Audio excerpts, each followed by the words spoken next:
শিক্ষার্থীদের সঙ্গে সংঘর্ষে ও ভাঙচুরে জড়ানোর ঘটনায় গতকাল রাজধানীর 4টি থানায় 10,000 আনসার সদস্যের বিরুদ্ধে মামলা হয়েছে।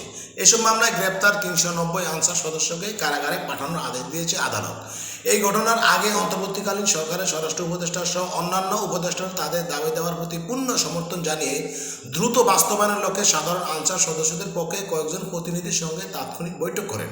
বৈঠকে আংশিক দাবি পূরণও করা হয়। অন্যান্য যৌক্তিক দাবি একটি কমিটি গঠনের মাধ্যমে দ্রুত সমস্যা সমাধানে বাস্তবায়নের আশ্বাস দেন। সাধারণ আনসার সদস্যরা স্বরাষ্ট্রমন্ত্রীর কথা উপেক্ষা করে সচিবালয়ের চারপাশে অবস্থান করে স্বরাষ্ট্র উপদেষ্টা সহ অন্যান্য কর্মকর্তাদের অবরুদ্ধ করে রাখেন। তারা 0 পয়েন্টে গুরুত্বপূর্ণ সড়কগুলি অবরুদ্ধ করে রাখেন এবং বিভিন্ন স্লোগান দিয়ে থাকেন। এরপরই অ্যাকশনে যায় সরকার। মামলা, গ্রেপ্তার এবং সারা দেশে চাকরি বরখাস্ত হচ্ছে আনসার সদস্যরা। শেষে আনসার সদস্যের বাহিনী বিলুপ্তির অনেকটা ঘোষণাও আসতে পারে বলে ধারণা করা হচ্ছে। সুতরাং বলা চলে